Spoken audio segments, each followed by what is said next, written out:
Hello everyone, maths सब पर आप सबका स्वागत है। मैथ्स पढ़ने के लिए या किसी भी कंपटीशन एग्जाम में अगर आपको क्वांटिटेटिव एप्टीट्यूड यानी कि मैथमेटिक्स के क्वेश्चंस को करना है तो उनको करने के लिए सबसे पहले जो चैप्टर हमें पढ़ना होता है वो होता है नंबर सिस्टम। और नंबर सिस्टम आप ये कह सकते हैं कि जो हम अपनी फर्स्ट से लेकर फिफ्थ क्लास तक पढ़ते हैं, मेनली हमारे कंपटीशन एग्जाम में वहीं से चीजें पूछी जाती हैं। यहाँ बहुत सारी ऐसी बातें होंगी, बहुत सारी ऐसी जानकारियां होंगी जो हमने कभी सुनी होंगी अपने चाइल्डहुड में, अपनी क्लासेस में, जो हमने बचपन में क्लासेस में पढ़ा होगा, लेकिन अब वो हमारे माइंड से स्किप हो चुकी हैं। तो वो हमें जाननी जरूरी है, उनके बारे में पढ़ना जरूरी है। और नंबर सिस्टम ऐसी एनॉर्मस चीजों का एक कंपाइलेशन है, एक कॉम्बिनेशन है। और हम सबसे पहले आज क्लासिफिकेशन को शुरू कर रहे हैं, यानी कि किसी भी नंबर को किस किस तरीके से बांटा जा सकता है, उसके क्या क्या अलग अलग रूप हो सकते हैं, वो सब हम यहाँ पर जानेंगे। कुछ टर्म्स होंगी, कुछ एग्जाम्पल्स होंगे जिनको आपको एज इट इज याद रखना होगा। तो चलिए शुरू करते हैं। तो सबसे पहले अगर हम किसी भी नंबर को डिवाइड करना चाहते हैं, यानी कि नंबर को बांटना चाहते हैं, तो सबसे पहले बांटा जाता है एक रियल नंबर और एक इमेजिनरी नंबर में। आज जो भी आप पढ़ेंगे ये सब आपको एग्जाम पॉइंट ऑफ व्यू से याद रखना है, क्योंकि ये जितनी भी टर्म्स हम जानेंगे सब एग्जाम में बहुत बार यूज होती है। रियल नंबर को हिंदी में बोला जाता है वास्तविक संख्या, और इमेजिनरी नंबर को आप नाम से ही समझ रहे होंगे, काल्पनिक संख्या। अब ये वास्तविक और काल्पनिक क्या है ये हम जानते हैं। जैसे मान लीजिए किसी भी संख्या को, अब आप जानेंगे कि रियल नंबर का मतलब क्या है। ऐसा कुछ आपने पढ़ा होगा बचपन में, नंबर लाइन जैसा 0 1 2 3। इधर अगर हम बात करेंगे तो -1 -2, और ये इधर माइनस इन्फानाइट तक, और इधर ये प्लस इन्फानाइट तक चला जाता है। तो किसी भी नंबर को अगर हम नंबर लाइन पर डिनोट कर सकते हैं, किसी भी नंबर को अगर नंबर लाइन पर दिखा सकते हैं, तो वो नंबर एक रियल नंबर कहलाता है। जैसे मान लीजिए मैं लिखा 2, क्या ये एक रियल नंबर है? हाँ है। आप देख रहे हैं 2 मैं यहाँ पर कहीं ना कहीं दिखा सकता हूं। मान लीजिए लिखा मैंने -3.2, -3.2, या एक नंबर जो मैं अभी दिखाई रहा हूं माइनस का 0.7, क्या मैं 0.7 माइनस में दिखा सकता हूं? बिल्कुल दिखा सकता हूं। यहां कहीं ये नंबर होगा -0.7। तो अगर आपके सामने कोई भी नंबर, जैसे मैं लिखा 5, मैं लिखा 1000, ये सब क्या है? रियल नंबर्स है, क्योंकि इन नंबर्स को हम नंबर लाइन पर डिनोट कर सकते हैं। बहुत सारे स्टूडेंट्स की कंफ्यूजन होती है √2, √3। आप बताएंगे ये जो नंबर लिख रहा हूं मैं, ये सब नंबर रियल नंबर होंगे या नहीं होंगे? बिल्कुल, ये भी रियल नंबर होंगे। ध्यान रखना इस बात को, कोई कंफ्यूजन नहीं होनी चाहिए। √2, √3, 0, 5/7, ये जितने भी नंबर्स आपके माइंड में आ रहे हैं, जो भी नंबर आप सोच सकते हैं, वो सब रियल नंबर होते हैं। उन सबको नंबर लाइन पर डिनोट किया जा सकता है। अब यहां बड़ी कंफ्यूजन होगी कि अगर मैं ये कह दूं आपको कि भाई जितने भी नंबर हैं वो सभी रियल नंबर हैं, तो इमेजिनरी नंबर क्या बचा? इमेजिनरी नंबर को केवल एक ही नंबर होता है, उसको दर्शाया जाता है, उसको डिनोट किया जाता है आई से। इस आई का भी एक नाम है, आपने सुना होगा, आयोटा कहते हैं इसको, और इसकी वैल्यू होती है रूट में -1। इट मीन्स कि रूट के अंदर कभी भी माइनस में नहीं आएगा कोई नंबर। अगर कोई रूट के अंदर माइनस मिल जाए तो वो हमेशा इमेजिनरी नंबर कहलाएगा। अदरवाइज इसके अलावा कोई भी नंबर सब रियल नंबर की कैटेगरी में आते हैं। जैसे मान लीजिए मैंने एक नंबर लिखा √-3, तो ये भी एक इमेजिनरी नंबर है। √-4, अगर मैं √-4 लिखता हूं तो यहां पर 4 में से तो 2 बाहर आ जाएगा रूट में से, लेकिन माइनस अभी भी रह जाएगा। तो ये सब हमारे इमेजिनरी नंबर है। अब हमने रियल नंबर और इमेजिनरी नंबर को जाना, लेकिन इमेजिनरी नंबर तो खत्म हो गया, क्योंकि इमेजिनरी नंबर तो बस रूट के अंदर माइनस आना चाहिए। अब हम आगे डिवाइड करेंगे रियल नंबर को। और रियल नंबर यानी कि वास्तविक संख्या को आप कई तरीके से क्लासिफाई कर सकते हैं। तो एक इसका सबसे बेसिक तरीका या सबसे बेसिक क्लासिफिकेशन हम कहेंगे कि किसी भी नंबर को, रियल नंबर को, या तो इंटीजर कहा जा सकता है या डेसिमल कहा जा सकता है। अच्छा, इंटीजर को हिंदी में कहेंगे पूर्णांक, और डेसिमल को हिंदी में कहेंगे दशमलव। इसी डेसिमल या फिर दशमलव का एक और नाम हो जाता है, हम इसको फ्रैक्शन भी कह सकते हैं, यानी कि भिन्न संख्या। आपने सुना होगा, ये सब नाम आप पहले सुन चुके हैं। बस थोड़ा सा ध्यान देने की जरूरत है। जैसे जब हम इंटीजर की बात करेंगे तो कोई भी पूर्णांक 2, 3, 0, 7, 8, -3, -100, ये सब हमारे इंटीजर्स जो कंप्लीट नंबर है। पूर्णांक को अगर हम आसान शब्दों में कहें तो कंप्लीट नंबर, वो कहलाएगा इंटीजर। और डेसिमल या फ्रैक्शन को आप समझ पा रहे हैं नाम से ही कि मान लीजिए मैं लिख दिया 7.8 या 0.9 -3.8, दीज ऑल आर डेसिमल, या फिर लिख दिया 5/9, 3/2, ये सब हमारे डेसिमल नंबर्स हो जाएंगे या फ्रैक्शन नंबर्स की कैटेगरी में हम इनको रखेंगे। अब हम इंटीजर को डिवाइड करने वाले हैं। देखिए इंटीजर को डिवाइड भी हम दो तरीके से कर सकते हैं। इंटीजर का क्लासिफिकेशन भी दो तरीके से किया जा सकता है। पहला इंटीजर का क्लासिफिकेशन आपने सुना होगा, कुछ होते हैं नेगेटिव इंटीजर, कुछ होते हैं पॉजिटिव इंटीजर। पॉजिटिव इंटीजर धनात्मक, नेगेटिव इंटीजर ऋणात्मक। बाकी आप नाम नेगेटिव और पॉजिटिव से ही कंफर्टेबल है, लेकिन जीरो होता है न्यूट्रल, ना उसको कहेंगे नेगेटिव इंटीजर है ना ही वो पॉजिटिव इंटीजर है। तो जीरो हमें हमेशा ना वो इस कैटेगरी में आएगा ना वो उस कैटेगरी में आएगा। तो अगर हम बात करेंगे नेगेटिव इंटीजर्स के एग्जांपल्स की, तो जैसे मान लीजिए लिखा मैंने -1, -2, -3, इस तरह से ये नेगेटिव इंटीजर्स हो गए। फिर जीरो आ गया पॉजिटिव इंटीजर्स 1, 2, 3, 4, और ये इनफाइनाइट तक, ये भी पॉजिटिव इंटीजर्स कहलाएंगे इनफाइनाइट तक। अब यहां दो टर्म्स हैं जिनको आपको और जानना जरूरी है। जैसे अगर हम पॉजिटिव इंटीजर्स की बात करते हैं, आपने एक टर्म सुना होगा नेचुरल नंबर्स, यानी कि प्राकृतिक संख्याएं। नेचुरल नंबर्स, इसको हिंदी में कहेंगे प्राकृतिक संख्याएं। तो प्राकृतिक संख्याएं कौन सी होती हैं? जो 1 से स्टार्ट होने वाले इंटीजर्स होंगे। ध्यान रखना केवल इसमें पूर्णांक ही आएंगे, हम इंटीजर की बात कर रहे हैं, इसमें 1.7 या 3.9 ये सब नंबर नहीं आएंगे। नेचुरल नंबर्स प्राकृतिक संख्याएं। और इसमें एक और होता है होल नंबर्स। और जब हम होल नंबर्स की बात करेंगे तो होल नंबर्स हमारे स्टार्ट हो जाएंगे हिंदी में पूर्ण संख्याएं, ये स्टार्ट हो जाती हैं जीरो से। मतलब जीरो के बाद जितने भी हमारे इंटीजर्स हैं वो सब होल नंबर्स कहलाते हैं। तो इनके क्वेश्चंस हम करेंगे, आपको इस पर भी वीडियो मिलेगी। मैं कुछ आपको ऐसे क्वेश्चंस करवाऊंगा जो प्रीवियस ईयर्स में आ चुके हैं। तो जनरली इन पर जो क्वेश्चन बनते हैं वो स्टेटमेंट्स की फॉर्म में बनते हैं कि which of the following statements are true. तो अगर मैं आपसे पूछूं zero is a natural number, zero एक प्राकृतिक संख्या है, तो ये स्टेटमेंट गलत हो गया। पहली प्राकृतिक संख्या एक है, समझ पा रहे हैं, लेकिन पहली पूर्ण संख्या जीरो है। एक हमारी प्राकृतिक संख्या भी है और पूर्ण संख्या भी है, लेकिन जीरो हमारी प्राकृतिक संख्या नहीं है, केवल पूर्ण संख्या। तो इस पर हम क्वेश्चन सोल्व करेंगे। और बाकी इधर जो रहेगा वो नेगेटिव इंटीजर्स रहेंगे, उनके लिए कोई ऐसा स्पेशल नाम नहीं है। तो नेक्स्ट क्लासिफिकेशन देखते हैं। जो नेक्स्ट इंटीजर्स का क्लासिफिकेशन है वो भी बहुत कॉमन है, लेकिन बच्चे यहां पर भी काफी गलती करते हैं। आपने सुना होगा इवन और ऑड के बारे में, हिंदी में सम और विषम, सम संख्याएं और विषम संख्याएं। जब हम इवन और ऑड की बात करते हैं तो हमारे माइंड में सबसे पहले ये वाली बात आती है कि इवन नंबर जैसे 2, 4, 6, 8, ऑड नंबर्स की बात करेंगे तो 1, 3, 5, 7, ये हमारे इवन नंबर्स हो गए, ऑड नंबर्स हो गए। लेकिन एक कंफ्यूजन फिर भी बहुत स्टूडेंट्स को रहता है और वो होता है जीरो के बारे में।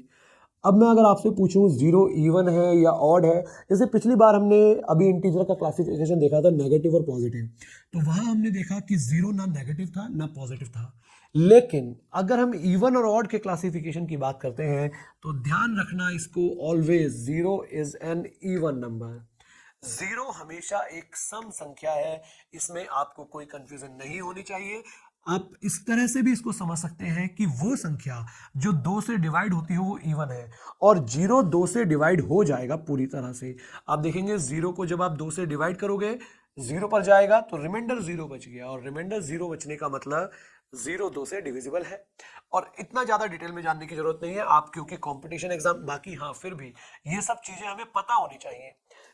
तो जीरो क्या है? हमेशा एक इवन नंबर है। और ऑड नंबर की बात करेंगे तो 1, 3, 5, 7, 9 ये हमारे ऑड नंबर हो गए। देखो आप एक और बात यहाँ पर याद रखने के लिए कह सकते हैं, टोटल 0 से लेकर 9 तक कितनी डिजिट्स होती है? 10 डिजिट्स होती है। 0 से लेकर 9 तक अगर हम बात करेंगे टोटल 10 डिजिट्स होती हैं, जिनमें से 5 इवन होंगी और 5 ही ऑड होंगी। अच्छा ये इवन तो है, लेकिन अगर जैसे मैं लिखा 24 तो ये भी इवन हो गया, या 78 ये भी इवन हो गया। इवन के लिए हम यूनिट डिजिट भी देख लेते हैं, जैसे मैं लिखा 3, 7, 5, 9, ये 5, 9 है तो ये ऑड हो जाएगा। तो इवन ऑड का आपको पता चल जाएगा, जो नंबर 2 से डिविजिबल है वो इवन है, जो 2 से डिविजिबल नहीं है वो हमें ऑड कहलाएगा। ये याद रखना मेन बात जीरो के बारे में, zero is always an even number. अब हम नेक्स्ट क्लासिफाई करने वाले हैं, केवल पॉजिटिव इंटीजर्स के बारे में बात करने वाले हैं। और पॉजिटिव इंटीजर्स का आपने एक और नाम याद है, अपनी बात करी थी नेचुरल नंबर्स। पॉजिटिव इंटीजर्स कहां से स्टार्ट होते हैं? 1 से 1 2 3 इनफाइनाइट तक, और उन्हीं को क्या कहा जाता है? नेचुरल नंबर्स, यानी कि प्राकृतिक संख्याएं।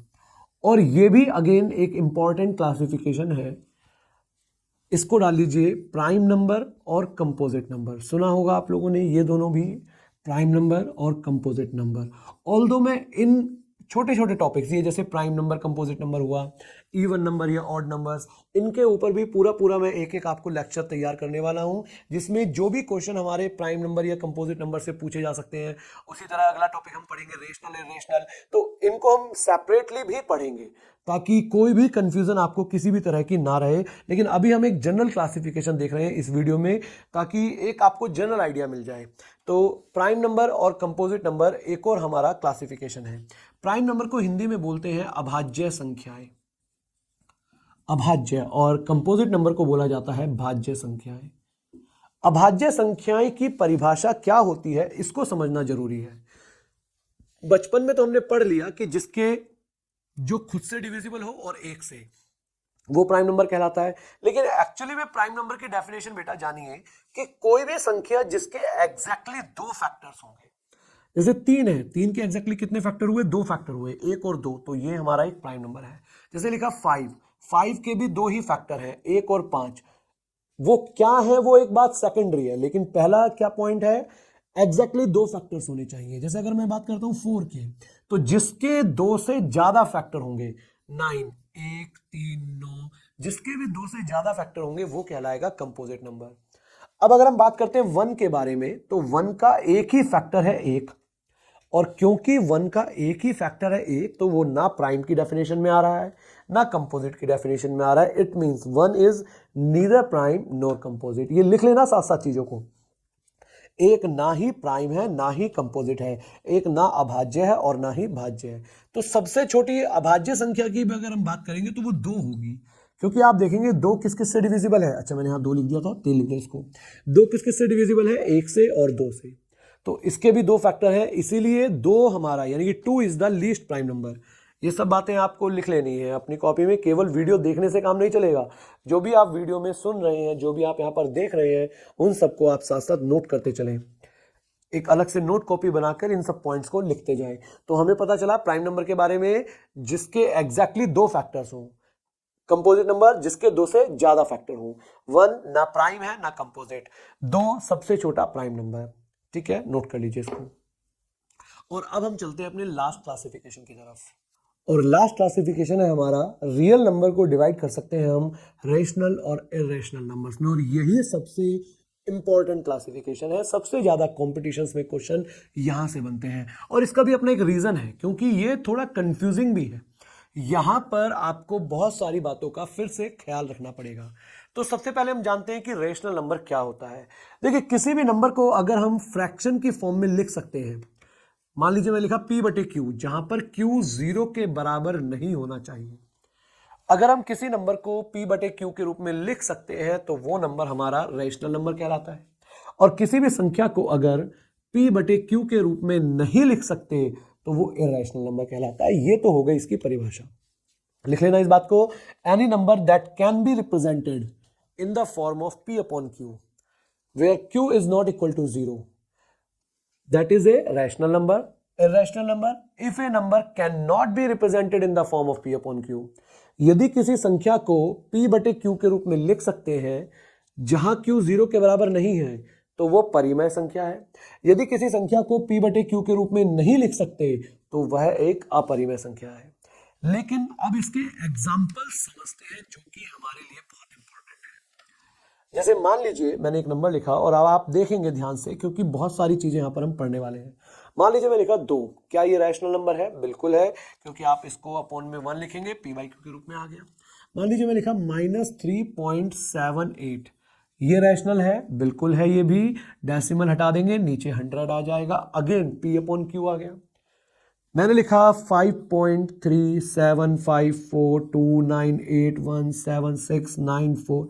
क्या ये रैशनल नंबर है? बिल्कुल रैशनल नंबर है। आप फिर दोबारा से जब डेसिमल हटाएंगे तो यहाँ पर काउंट करिए 1 2 3 4 5 6 7 8 9 10 11 12, यानी कि 10 की पावर 12 आ गया। तो ये हमारे सामने जो एग्जांपल्स हैं ये रैशनल नंबर के हैं।